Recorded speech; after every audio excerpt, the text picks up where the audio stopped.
Hello, everybody. We are now live, and I think believe on LinkedIn and on YouTube, and I'm hoping I can see comments. So in order to test that, make sure to tell me where you are watching from, and we'll talk about one other thing I want you to put in the comments right now, just to let me know where you're chiming in from. So today I'm really excited to have a guest with me. I'm going to have him join now. So hello there, Chester. Hey, Heather, good to be with you. So this is Chester Elton. I'm super excited to have him on. I'm excited to have you. It was, I don't know, it was a few weeks ago where I saw, it may have been more than that, may have been like a month or so ago, where I saw a picture of you with Gary Ridge of WD-40 Company. And I absolutely love him. He's part of my Leadership with Heart community, and he's going to be in the next book that I have, Caring Leadership, Art of Caring Leadership. And so I saw that. And then after that, I saw a series of just really, I thought they were transparent and just out there types of posts related to your family and just how you're kind of showing gratitude every day. And it just called to me. I love people that are that way. And even though I know people be like, well, you're a thought leader, you're an author, you're a speaker. Why are you having another author thought? Why are you having that person who's kind of, because I feel like there's room for all of us, number one, and there needs to be more of us. There needs to be more of us. So I was like, I want him on. I want people to feel that energy and maybe the combined power, like superpowers that we bring together in this space of, just helping and uplifting other people. It's a big mission of mine. And I love to recognize other people. I remember, several years ago, I worked at a place and folks were just, they didn't understand why I took so much time to recognize people that were not on my team, that were just whatever it was, people inside the work environment. And so even my 360, I remember one of the pieces of feedback was like, how do you have that much time to show that much appreciation to people, like in a negative way? Like, who has that time? Who takes that time? And so I decided, again, it was who I was. I just felt like I needed to be that person. And so, hey there, Donna Luisa, you know what? Thank you for testing that. We actually see the comments inside the live stream now. Thank goodness. It was taking forever for those to show up. So yay, hello. So that's when I saw the stuff that you did, I realized again, there's just so much of personal accountability and that we have to put into our day. And you were telling a story beforehand that I thought was really great about kind of being the person who takes ownership in, bringing people together, but also that story of, and I want you to tell the story because I just thought it was a really good one. So share the story, please. Just share the story with people that are going to be chiming in. Sure. This is the little free library story. Yes, yeah. I love that. Yeah. So, my wife and I, we go for a walk in the morning. And to your point, one of the things I try to do first thing in the morning is I put a little photo of something that I'm grateful for with the hashtag find your gratitude. Encourage other people to say, this is where I found my gratitude today. Where did you find yours? And so often those are pictures that I take on our walk. We walk for about an hour. And we've seen this really fun little family, the mom and the dad and three of the cutest little kids ever, And so we kept kind of seeing them. Well, this time it was close to our house. And I was joking and I said, if we see you another time, it'll now become a tradition. It's no longer a coincidence, right? And I said, by the way, stop by our little free library. So the little free library is like a glorified mailbox filled with books. And you can leave a book, take a book. And, I'll put some of my books in there and I'll say, hey, my book, enjoy the read and so on. And there's kids' books and whatever. Well, they said, oh, we love that library. Oh, do you live there? Oh, that's great. And we started to talk. And I said, he was clearly, a businessman and working from home and cute little family. And I said, by the way, I write books on workplace culture. And he kind of perked up. And I said, well, listen, if you got a minute, I'll run inside and I'll get you a book. And so we started to talk about, our friend Gary Ridge at WD-40 and what an amazing culture and how people love to work there. He was skeptical right from the get-go, even though you could tell he was a happy, good guy. Well, I think the expectations are there's a balance. If you give people too much, then productivity is going to go down, and you've got to sacrifice one or the other. In rather than saying, how about a yes and as opposed to a yes or, right? So he kept talking, and I kept kind of giving him some data. And finally, I said, you know what I think you ought to do? I think you ought to just read that book and get back to me because there's a lot of great data, a lot of great case, and we can continue the conversation. And it reminded me, Heather, of a saying my dad had that he taught all his boys. I grew up in a family of 5 boys, right? He'd say, you always want to be the best you can be. You always want to do as good a job as you can. And just remember that excuses, even when valid, are never impressive.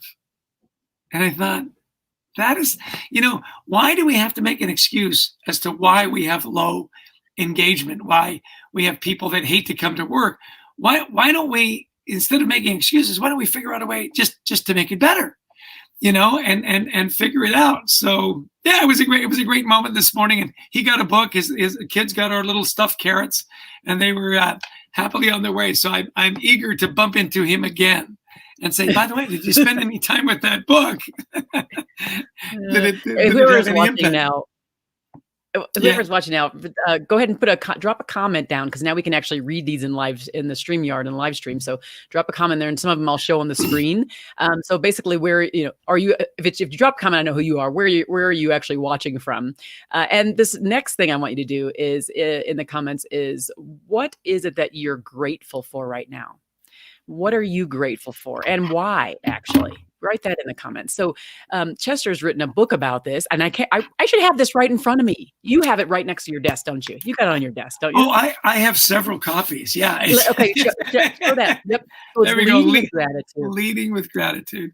And I just love that. And what I love most about it, because of course, I'm an author too, but I love most about it though, is how you have a book about it, but then you post things where you're showing where you're grateful every day. And so I always call that on brand, but I just feel like I talk about it as congruence, making sure that there's a level of alignment in who you are and what you say you are, who you say you are. And I feel like, you represent that really well. So I love that. The other thing is, I think it's important. I have a friend, Melissa Hughes, who writes about this from the brain science perspective on gratitude. And I think it's important for us to have that type of, when we get up in the morning, we go to bed at night, to be reflecting on what we're grateful for, but also go in line with what I was talking about earlier, with people asking me, how do you have so much time to appreciate people?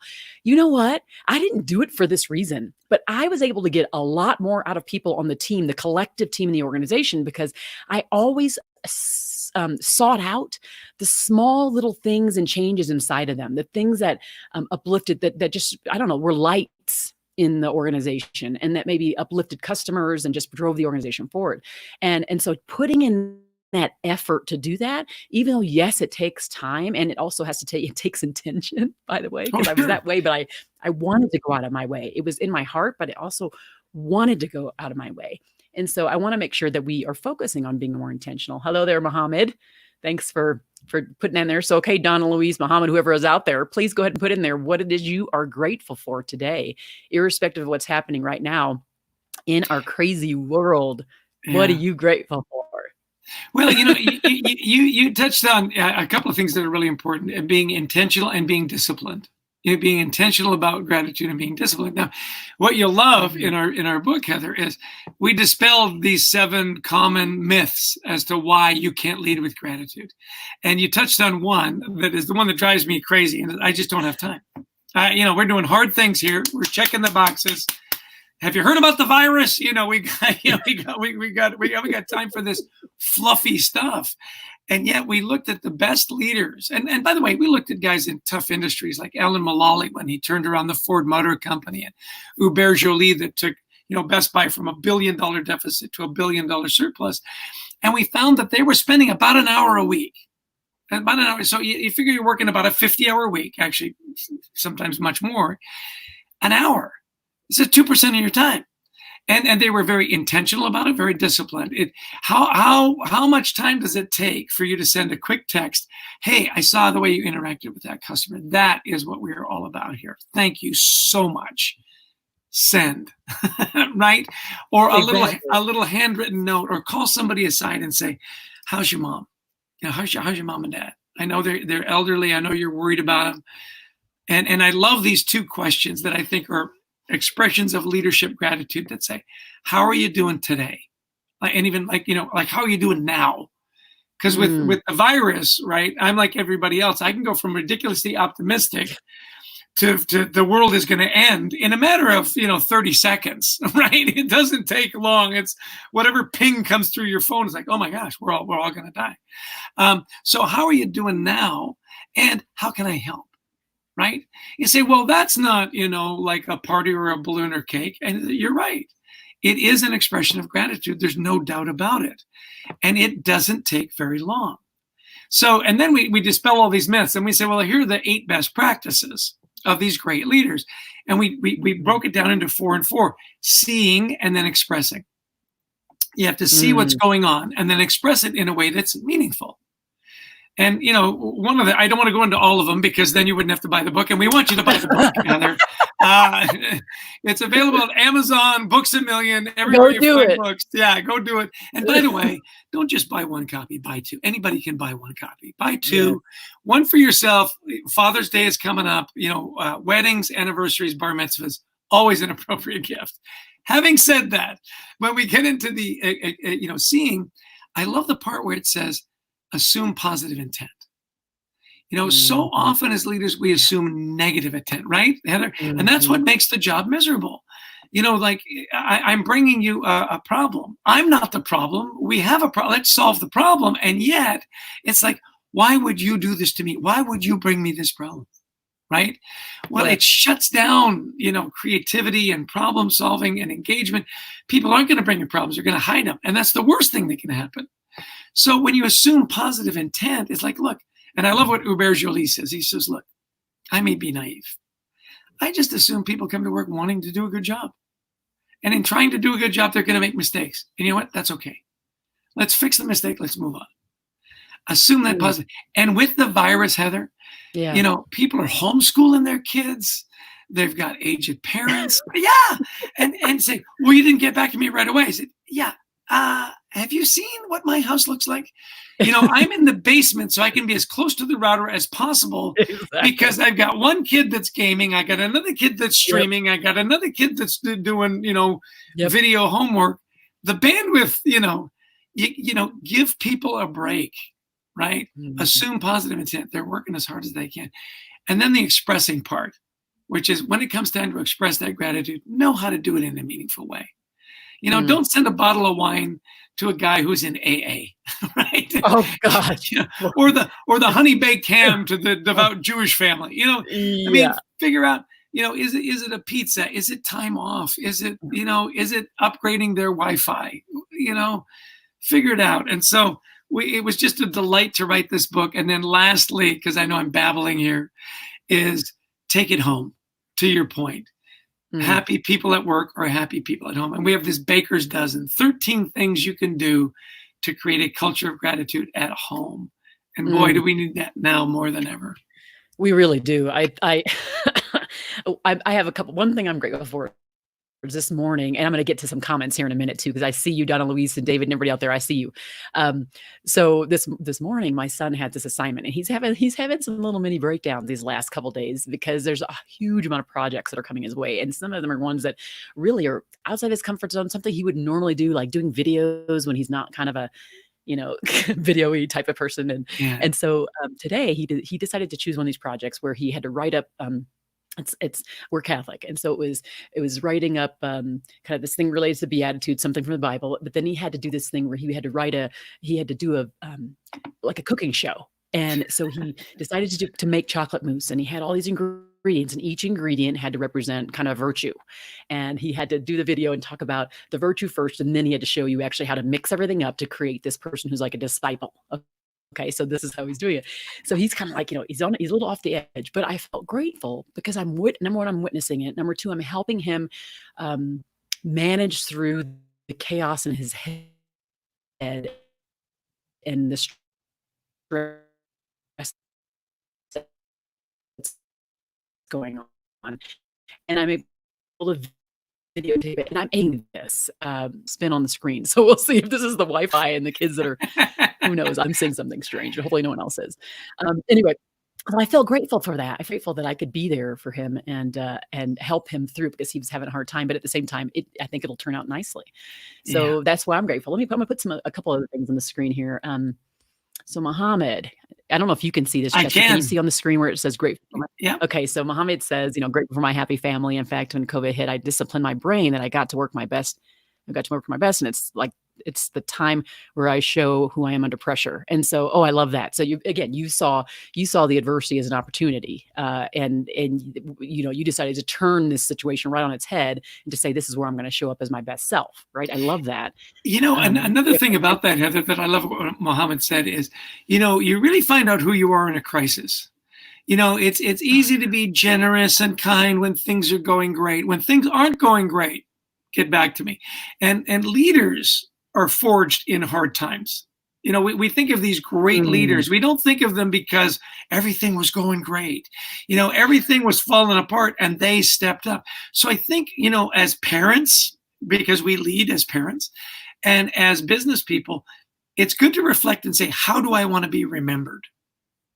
How do I want to be remembered through COVID? Was I grateful? Was I kind? Was I patient?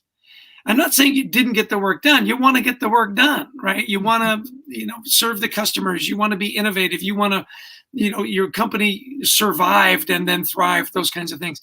The thing is how do you want to be remembered? What is your leadership brand? What is your parent brand? And I love that story about you with your son. Yeah, he was out of his comfort zone. He was probably a lot of anxiety, a lot of stress. And yet you were there as a mom saying, hey, isn't this great? Look at all these ingredients, that form a disciple. What ingredients do you have? How can you be a better disciple? And those are teaching moments instead of at the end of the, well, thank heaven that's over. Yeah. Oh my gosh.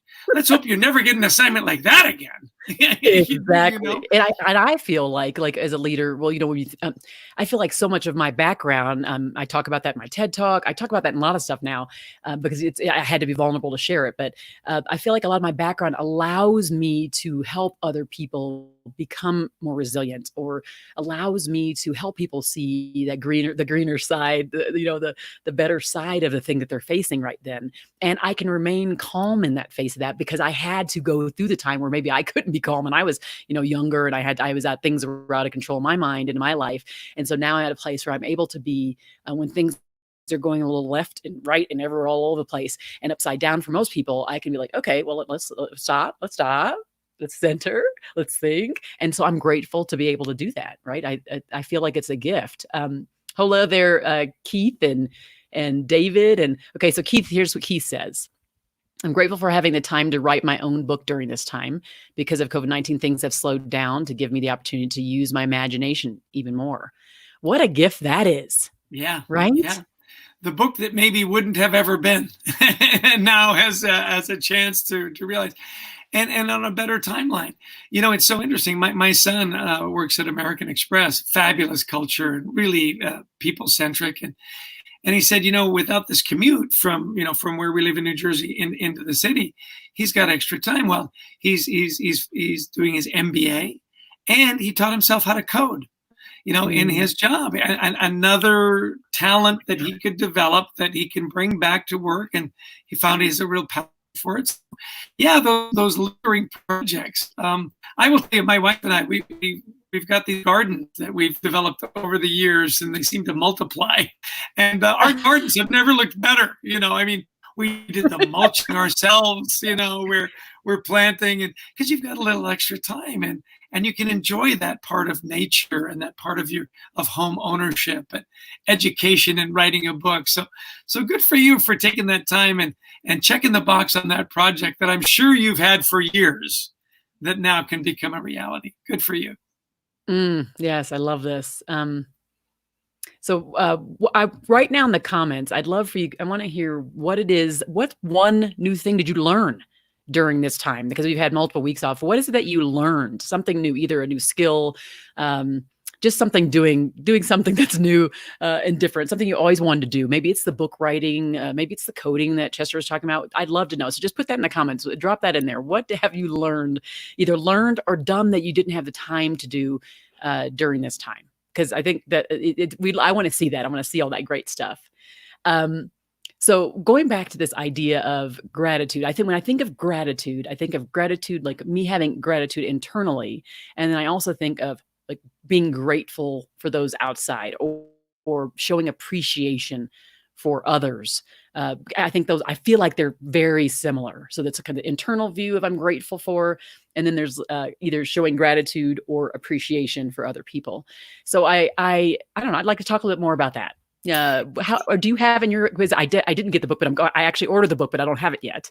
So I know you're like, darn it.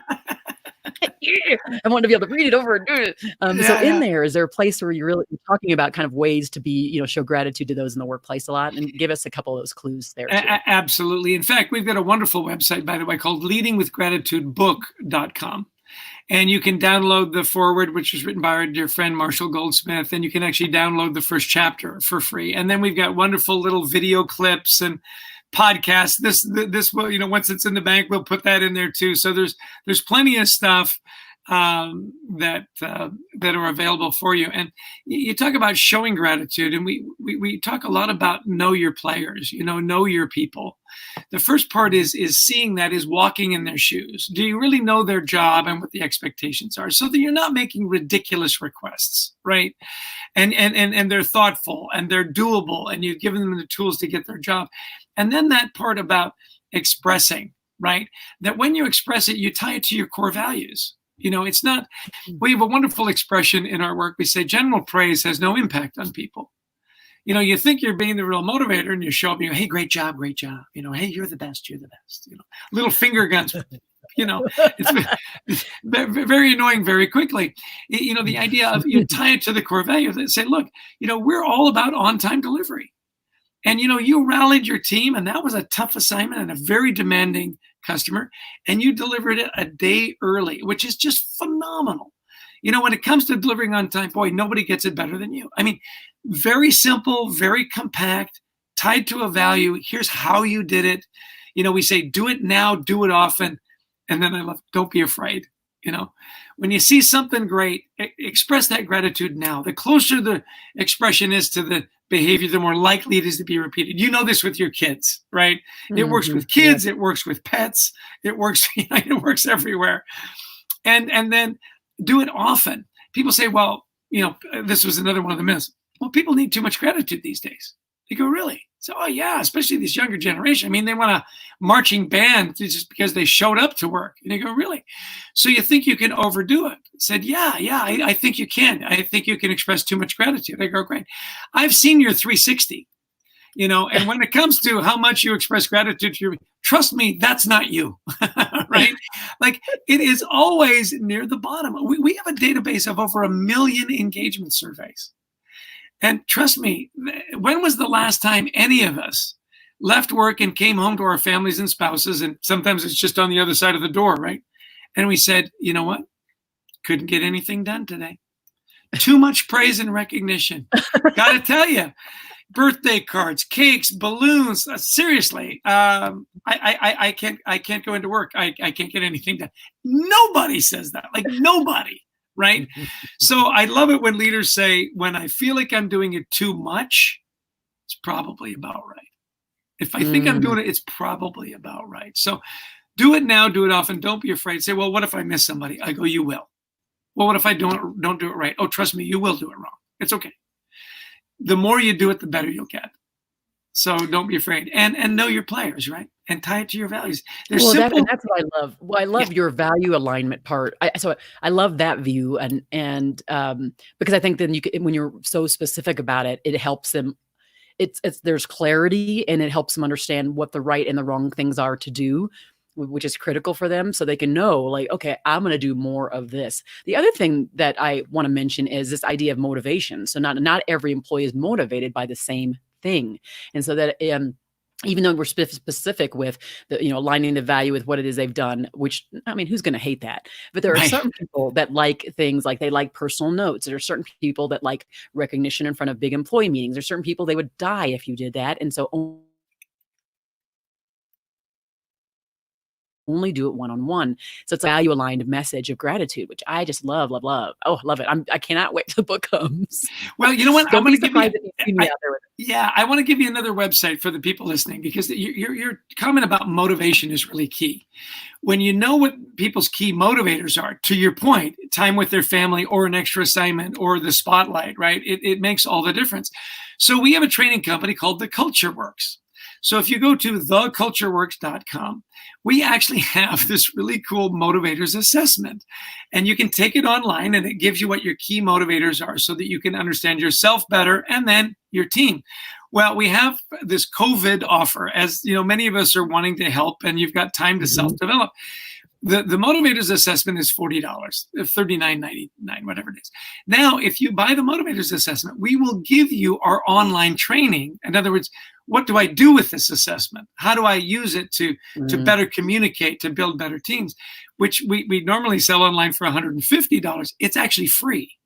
So you buy the motivators assessment, you get the training for free. And I will tell you that when you do know what motivates people, it's an insight into how you can best put them in a position to succeed and how you can communicate more effectively, right? To your point, like if family is really important, there's a way that you communicate. If social responsibility is really important, there's a way that you communicate. If it's money, there's a real simple way to communicate. My dad used to say, you know, ever since the Phoenicians developed hard currency, there's always been an appropriate way to say thank you, right?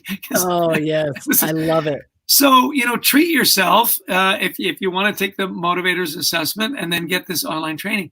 It's world class. I mean, you'd expect me to say that because it's our product. It really is. And those simple insights really do help you lead better, help you put teams together better. And I think the most important part, how to communicate more effectively, where you're speaking not just to the mind, but to the heart. Does that make sense? Awesome. Yeah. Yes, it does. I love it. I love that. And I've heard about the motivator assessment. So that's pretty cool. I love that offer. Let me put some of these comments up here. So Keith says, I learned that the information that's in your head, it's important to share it with people because they can use it. It's like your juke is somebody else's treasure, which I love that.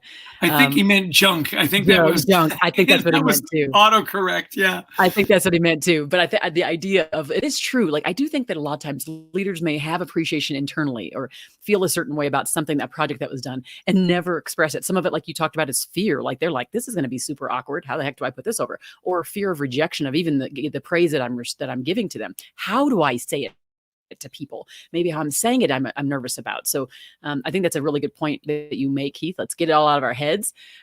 David says a valued employee that is cared about will give more willingly. Isn't that true? I mean, oh yeah. People say to your point. People need to read my next book. There you go. Yeah, there you go. You know, it's interesting what you said is that how do you have time for that? Well, once you realize the benefits of it, how do you not have time? You know what I mean? You've got to turn that completely around and say, listen, and it's simple little touches, just that people are, you know, one of the things I've been thinking a lot about lately, Heather, is being remembered.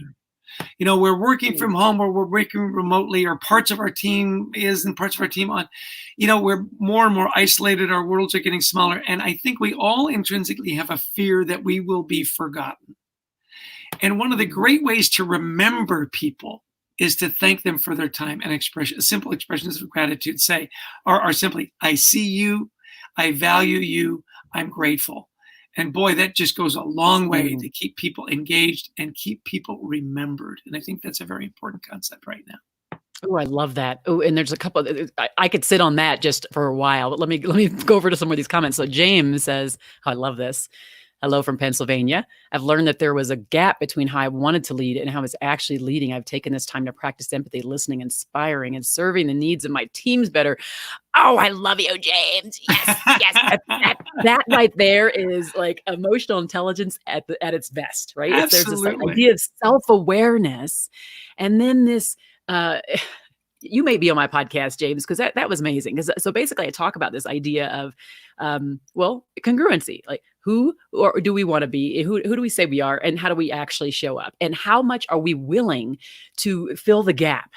And that willingness to fill the gap is what the employees, the people on your team actually feel that willingness because they see it exhibited in your behaviors. Exactly. How you know, how a leader acts gives everybody else permission to act the same way. So if you're brutal with people, if you're not in a grateful state of mind, if you don't give recognition, then everybody else says, well, that's the way you get to the top. And I love James the way he put it in context. I thought I was leading a certain way. There was a gap. And by the way, I love your last name, James, because gato means cat. And when I was a kid, we'd say, boy, when the guy was cool, he was a cat and a half. So the fact that you are James Cat just is perfect. It's absolutely perfect for you. You are a cat and a half, man. Oh, I love it. I love it. I love when people, I just love all the enlightenment. And I think there's just so much more. Mohammed says, I learned that if I work remotely or alone, I reach my highest productivity and better manage my time. That's an awakening that's happened right now. And I think that you can be grateful for that. Like, wow, I'm on my stride now. How can I get that way if I have to go back to the office? My wife had this great saying she got up from a friend on Facebook or whatever, and it said, introverts, call all your extrovert friends because they have no idea how to do this. I do think too that even though you are alone, that the tools, and we're using one right now, right, that allows you to be collaborative. There's an old saying with explorers, and it's been attributed to tribes in Africa and to Arctic explorers, and it goes like this: that if you want to go fast, go alone. If you want to go far, go together. And there's a lot of wisdom in that. Yeah, when you're alone, boy, you can get a lot done in your lane. And yet, if you really want to flesh it out, if you really want to go far, if you want to really, bring the brilliance of you need to be collaborative as well. And so I think what COVID is giving us is a wonderful hybrid of that, where when you are alone, you are alone. There's not people bopping into your office or knocking on the door or whatever. You've got that solitude time. And at the same time, we can bring people in Zoom or Teams or whatever your platform is, and also be collaborative. So I think that we're offered this unique opportunity to go alone and together if we do it right. I love it. I see here, let's see, Jeff, two of my favorite Jeff. people. Hello there. Yeah. I just did a post just yesterday on his new book that just came out. I am so excited for how that's going to impact schools. So he was surprised to see that. I said I was doing a, what did I say? I basically had his book and I was doing a kind of like a picture show. Like my daughter was taking pictures of me and I was just like, yeah, different views of me with holding the book. And I'm excited for that. So well, and Jeff is another one of those guys that just puts out amazing positivity and just has a wonderful way about him. By the way, a lot of people pronounce his name wrong. I don't know if you know that. It's not just Jeff. There's actually two F's. It's Jeff. So you need to. I'm sure he's laughing right now. I'm hoping. Hey, William, Bill, how are you? I want to see anybody else drop in there. We talked about what we're grateful for, and I saw some people did that. Now drop in the comments who it is you plan on showing gratitude to today. Like who do you plan on appreciating today, and why? Think about that, and it could be somebody that did something for you in this last week, some your children, whatever it is. But I'd like to know who and why. Who are you grateful for? How are you going to show gratitude to, and why? I think it's kind of. I always talk about when I do some coaching, and I always talk about being very specific. So this positive intent thing is a huge thing for me and how I talk to my clients. But this idea of being very specific about your next steps. I mean, I'm talking like the person, the place, the time, the exact subject of how you're going to approach that. Because I feel like the more specific we are about the who, the why, the when, all of those things, the more likely we're actually going to go about doing the thing we're saying we're going to do. Right? Well, otherwise we're just pontificating. Yeah. I have to tell you a fun thing, and we can do it right now, actually. And this is not something that normally you would say in a presentation, say, everybody pull out your phones, right? I started to do this at conferences before the virus hit. And I was at a conference in Las Vegas, and I said, look, we're talking a lot about gratitude. Let's be intentional. Let's be disciplined. I said, you know what, just for fun, everybody pull out your phones. Pull out your phone. Here we go. Oh, I love it. And text somebody right now that's come into your head that you want to express gratitude to. So just take a minute. And I said, look, here's the format. Just say, hey, I was thinking about you. I'm at this conference. Just want to let you know how much I love you, how much you mean to me. Hope you're having a great day. Heather. right? You just text it out. So what was really cute is, on the break, and we were doing a book signing and so on, a woman came up to me and she said, hey, I did what you recommended. I texted my daughter at university. And here's what she texted back. And it said, oh, Mom, thanks for the note. I love you too. And she got kind of teary-eyed. I said, well, that's lovely. She goes, you don't understand. In our family, we don't say I love you very much. And so for her to say, I love you, Mom, just means the world to me. Oh. And I thought, how great. And then right on her heels, a guy came up and he says, yeah, I did that thing too. I said, really? Who did you text? He said, I texted my wife. I said, honey, I'm here at a conference in Las Vegas. Just want to let you know how much I love you, how much you mean to me, and I hope you're having a good day. And I said, well, how did she respond? She said, what did you do? You were in Las Vegas at a conference. Why are you saying that? And we started to laugh. I said, well, you know what? The more you do it, the less that's going to happen, because she'll appreciate that you're just remembering her. So I thought, isn't that funny, the two different reactions? And to your point, the more disciplined you are about it, the more intentional about it, the more you do it, the better it's going to be received, because now it's no longer what you do, it's who you are. And I think that becomes a very important message.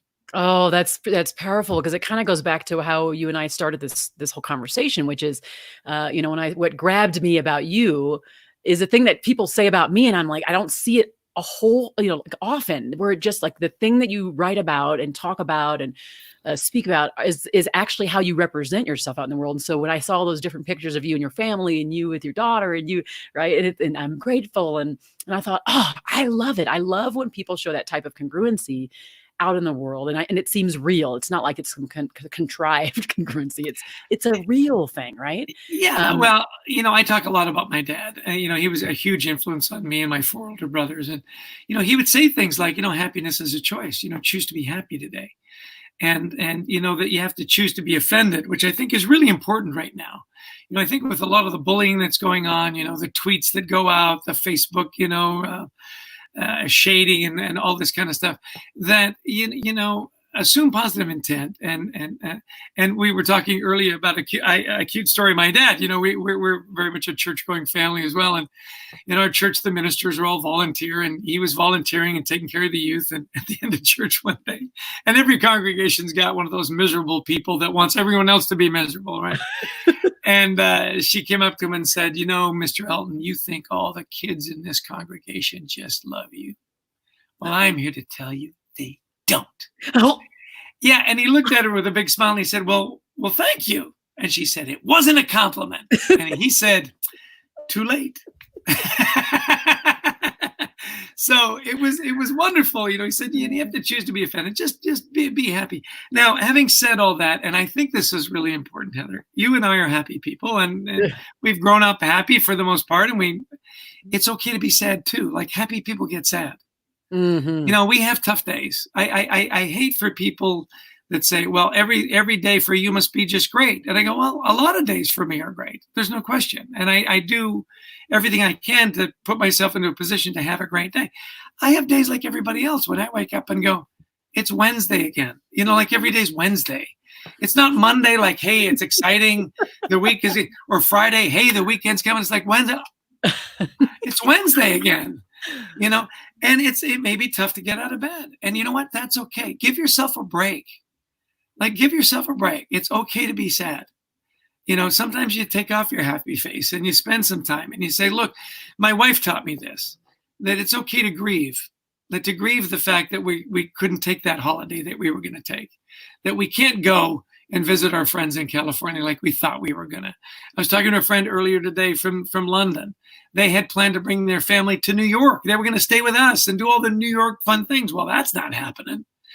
And you know what? There's a time when you have to step back and say, I am sad about those things, and give yourself permission to grieve and put on an unhappy face so that you can let it go and hopefully put your happy face back on and move forward. Because I think sometimes with Facebook, everything we post has to be fabulous. And one of the things we talk about in our book, Leading for Gratitude, is, be grateful for challenges, because it's the challenges that make you grow. Great leaders are forged in hard times. Hard times teach us. You know this, Heather. You've interviewed business leaders and you say, where did you really know you had your calling? And they'll say, when I was at my lowest low and I had to figure it out. I was at my lowest low and I had to figure out what was really important to me. And that's when I could start to build and come back. Had they not had those lows, they wouldn't be able to get to the highs. So when we talk about what we're grateful for, let's be grateful for challenges. Let's be grateful for those days when we had to grieve, because it makes the good days even better. Am I making any sense? You're making a lot of sense to me. As I told you, I created a TED Talk called Transforming Adversity into Opportunity. So you are speaking my language. I wish I could hug you right now. I don't even care about COVID. This is awesome. Oh gosh. So now we've got like Gary Turner joined us. Josie joined us from Israel. Amanda Barnett. Let's see what she says. I love this conversation. I'm going to show gratitude towards my husband. He's been amazing at balancing work life and household responsibility and taking time to show appreciation to me. That is awesome. Oh, I love that. See the way you were specific and you knew why. And so you're going to do that. You're going to do that. It's interesting. One of the ways I show love to my amazing wife, I clean the kitchen. I empty the dishwasher. I take out the garbage. She loves to cook. And one of the things that I love about her is she experiments and it makes these amazing meals. The thing that drives me crazy is for what I think is a very simple meal, she can use like every pot and in the whole kitchen. Right. And so we'll have this amazing meal. And so I go, the way I express love for my wife is, you know what, honey? Amazing meal. I got this. Go do whatever you want to do. And I've actually I really enjoy cleaning the kitchen, emptying the dishwasher, making sure it's all done, and so that she can come in and she can just think about being creative. So I love that comment. I'm going to express gratitude to my husband. How are you going to do that? Right? Are you going to rub his feet? Are you going to make him a meal? Are you going to give him time to, grieve the fact that his sports team is not playing right now? Yeah.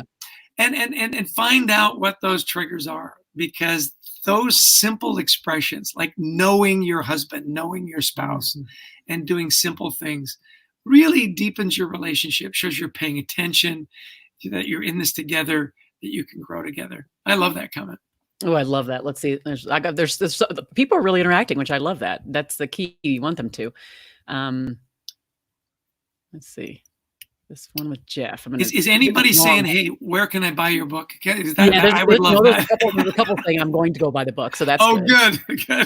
Okay, so Jeff, I just did a pre-interview with a potential podcast guest and explained that I found him almost by serendipity one of those days when the universe was speaking to me, and all of a sudden I was exposed to his book and work, and I told him how powerful they were and how they were already influencing my thinking. I wonder who that person was. I want to see who that is. I don't know. Is he implying something there? I'm hoping. Yeah, I'm hoping. Well, and it is interesting. Brene Brown, we quoted her near the end of the book about, how gratitude attracts gratitude. And, she had a wonderful quote that we used where she said, it's not joy that makes us grateful. It's gratitude that makes us joyful. People say, what is it, the chicken and the egg? Well, it's not here. Gratitude is what drives joy. Absolutely. Giving of yourself, being grateful first. I was interviewing this amazing designer, and his name's Hartmut, and he had this company called Frog, and he like helped design. He's really an elderly gentleman that's had a phenomenal career. He designed like the Discman and the Walkman, and he was with Steve Jobs when they designed the iPhone, and he was born literally in war-torn Germany in like 1946. Oh wow! And so as we were having our conversation, I said, "Well, Hartmut," I said, "Where did you find your gratitude today?" And he just smiled at me and he said with that wonderful accent, he said, Chester, when you grow up in war-torn Germany and you're being guarded by Algerian French soldiers and you're hungry every day, finding gratitude is not a problem. I find gratitude everywhere I go.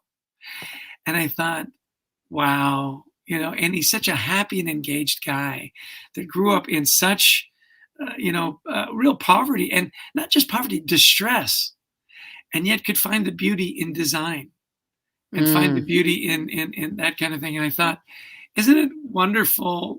That's his attitude. And that's why I love our hashtag, find your gratitude. Sometimes you have to find it. Sometimes you got to look. You do. And yet in looking, if you look, you can always find, right? Even find your gratitude in adversity. and Mhm. he says, look, my wife grew up with not a lot either. And yet, through his work with Sony and with Apple and so on, that life has gotten very good for him. And at the same time, has never forgotten that simple things that you can be grateful for, simple things. It was just a wonderful exchange. I love that. I in so many ways I can, relate, but I'm finishing a intentional leadership course right now on basically leadership influence during this time, having and expanding your influence during this time, and one of the things is about focus, and I say this all the time, and I believe this because I do this, so it's like I don't wanna teach something I don't actually do, right? This is what we talk about with congruency, Yeah, and it's this idea of focus, and what we focus on, we walk in the direction of, and what we focus on, we are more likely to achieve, and we will then put all of our plans in place for what it is we're focusing on.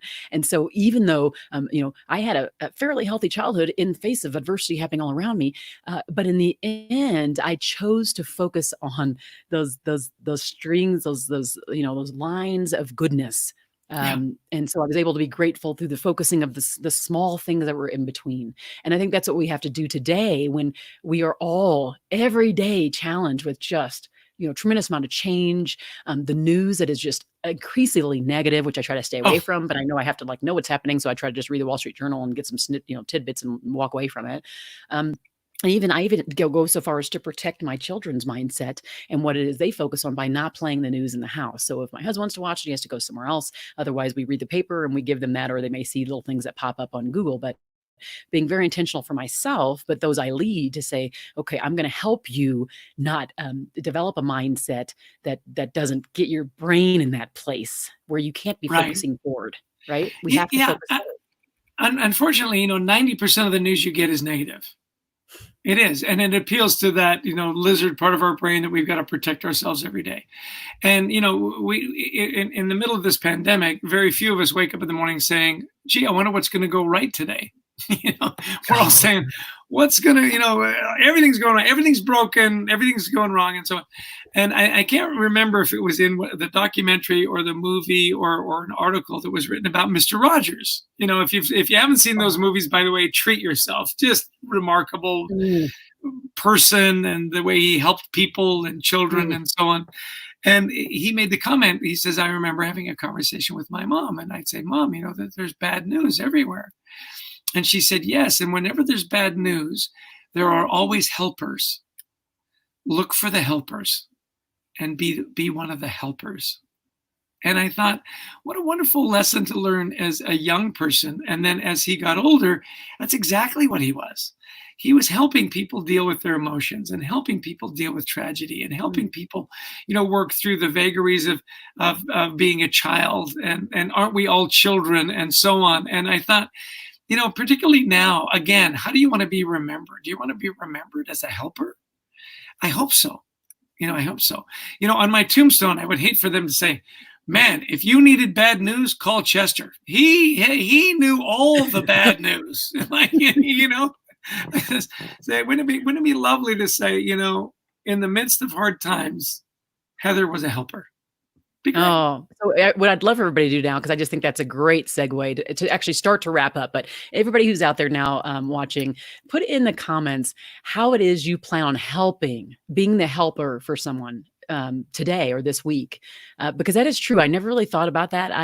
When we talked about earlier that my focus when I was working inside of organizations, not for myself, but working inside of organizations and being that kind of, I look at myself as the culture bearer. So no matter what my title was, I was always that person who always tried to uplift people inside the culture. And it wasn't on a title, on a badge.